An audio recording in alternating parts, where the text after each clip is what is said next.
जो लोग भक्ति करते हैं उन्हें सभी बुराइयों का त्याग कर देना चाहिए। सच्चा भक्त किसी लोभ में नहीं फंसता। पुराने समय में दो संत एक साथ रहते थे। दोनों की भक्ति का तरीका अलग अलग था। एक संत दिन भर तपस्या और मंत्र जाप करते रहता था, जबकि दूसरा संत रोज सुबह शाम पहले भगवान को भोग लगाता और फिर खुद भोजन करता था।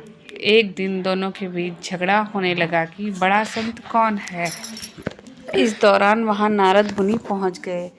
नारद ने दोनों संतों से पूछा कि किस बात के लिए लड़ाई कर रहे हैं। संतों ने बताया कि हम यह तय नहीं कर पा रहे हैं कि हम दोनों में बड़ा संत कौन है।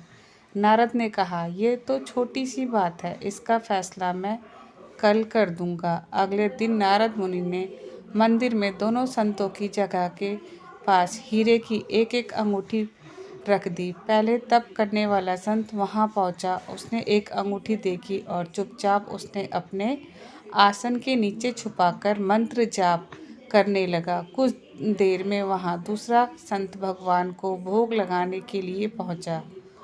उसने भी हीरे की अंगूठी देखी और लेकिन उसने अंगूठी की ओर कोई ध्यान नहीं दिया।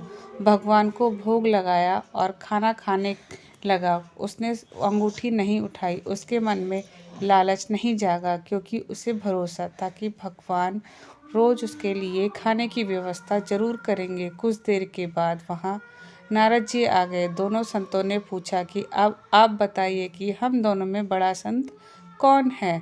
नारद ने तपस्या करने वाले संत को खड़े होने के लिए कहा।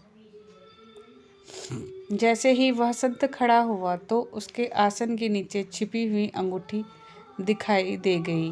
नारद मुनि ने उससे कहा कि तुम दोनों में भोग लगाकर खाना खाने वाला संत ही बड़ा है। तपस्या करने वाले संत में चोरी की बुरी आदत है। उसने भक्ति के समय भी चोरी करने में संकोच नहीं किया, और जबकि भोग लगाने वाले संत ने अंगूठी की ओर ध्यान तक नहीं दिया, इसलिए वही संत बड़ा है।